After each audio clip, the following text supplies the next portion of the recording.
Hello दोस्तों, आज हम लोग पढ़ेंगे पॉलिटी के महत्वपूर्ण टॉपिक जो है संसद की समितियां। तो संसद में जो कार्य होता है ना, उसको मनन करने के लिए ना कुछ समिति बनाई गई हुई है। जो प्रमुख समितियां है, फर्स्ट नंबर पे आपका आता है लोकसभा समिति यानी कि पब्लिक अकाउंट कमेटी। दूसरे नंबर पे आपको आता है कि प्राक्कलन समिति यानी कि एस्टीमेट कमेटी। तीसरे नंबर पे आपको आता है सार्वजनिक उपक्रम यानी कि समिति यानी कि कमेटी ऑफ पब्लिक अंडरटेकिंग। चौथा नंबर पे आता है आपको विशेष अधिकार समिति। पांचवा नंबर पे आपका आता है संयुक्त प्रवर समिति। छठा नंबर पे आता है कार्य मंत्रण समिति। सातवां नंबर पे आपका आता है याचिका समिति। आठवां नंबर पे आता है नियंत्रण समिति। तो हम एक एक करके पूरा टॉपिक को पढ़ेंगे। तो फर्स्ट नंबर पे आपका है लोकसभा समिति यानी कि पब्लिक अकाउंट कमेटी। इसमें है ना कुल सदस्यों की संख्या मेंबर जो होता है वो 22 होता है। जिसमें है ना आपको लोकसभा से 15 मेंबर होता है, राज्यसभा से आपको 15 के बाद 7 बचेगा 7 मेंबर होता है। इसके सदस्य एवं अध्यक्ष है ना विपक्ष पार्टी के व्यक्ति यानी कि मेंबर होते हैं।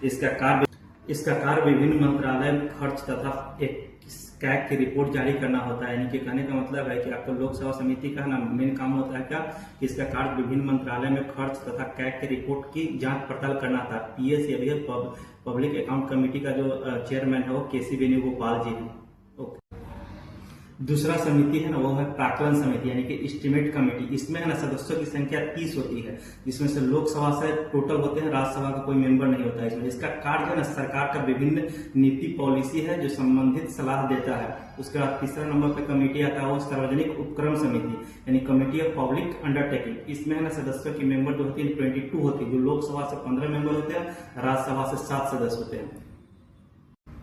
चौथा नंबर पे आता है विशेष अधिकार समिति यानी कि स्पेशल राइट कमेटी। इसमें ना कुल सदस्यों की संख्या होती है 15, जिसमें लोकसभा से 10 और राज्यसभा से 5 सदस्य होते हैं। इसका कार्य विधेयक की समीक्षा करना होता है। पांचवा नंबर पे आता है आपको संयुक्त प्रवर समिति। इसमें है ना ज्वाइंट सिलेक्ट कमेटी इसका इंग्लिश होता है। इसमें कुल सदस्यों की संख्या होती है 31 यानी कि 31 मेंबर होती है, जिसमें से लोकसभा का 21 मेंबर होता है और राज्यसभा का 10 मेंबर होता है सदस्य होता है। इसका कार्य है विधेयक की समक्ष करना होता है।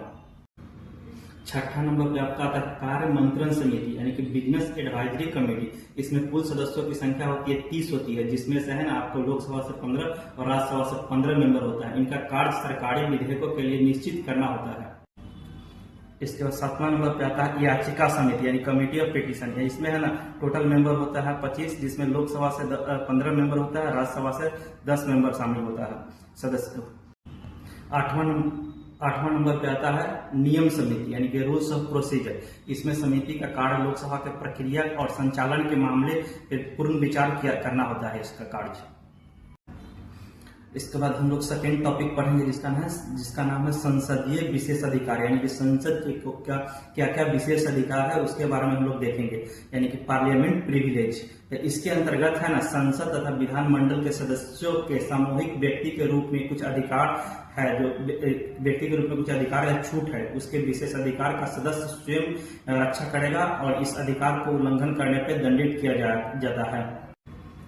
इसमें फर्स्ट आता है सदस्य के व्यक्तिगत विशेष अधिकार यानी कि इसके तहत ना जब सदन चल रहा है उस समय ना व्यक्ति को सिविल मामलों गिरफ्तारी नहीं किया जा सकता है। दूसरा नंबर पे आपको आता है साक्षी गवाह के रूप में उपस्थित के छूट यानी कि सदस्यों को ना अधिवेशन के दौरान ना संबंधित सदन में अध्यक्ष के बिना किसी न्यायालय के समक्ष साक्षी के रूप में उपस्थित होने के लिए बाध्य नहीं किया जा सकता। तीसरा नंबर पे आता है वाक स्वतंत्रता। सदस्यों से संबंधित सदन में के भाषण करने के लिए पूर्ण स्वतंत्रता। इसके लिए है ना खिलाफ किसी प्रकार का कोई भी कार्रवाई नहीं किया जाएगा।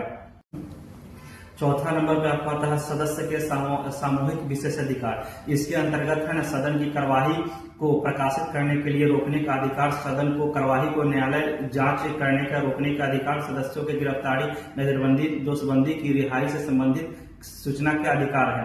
नोट कुछ इस प्रकार महत्वपूर्ण नोट है जिसमें है ना सदस्य के संसद बैठक पूर्व या बाद में 40 दिन के अंदर ना सिविल मामलों में छूट है। यदि कोई सदस्य है ना सदन की अनुमति से है ना बिना 60 दिन से अधिक या 7 दिन से ज्यादा लगातार उपस्थित नहीं हो रहा तो उसकी सदस्यता रद्द की जा सकती है।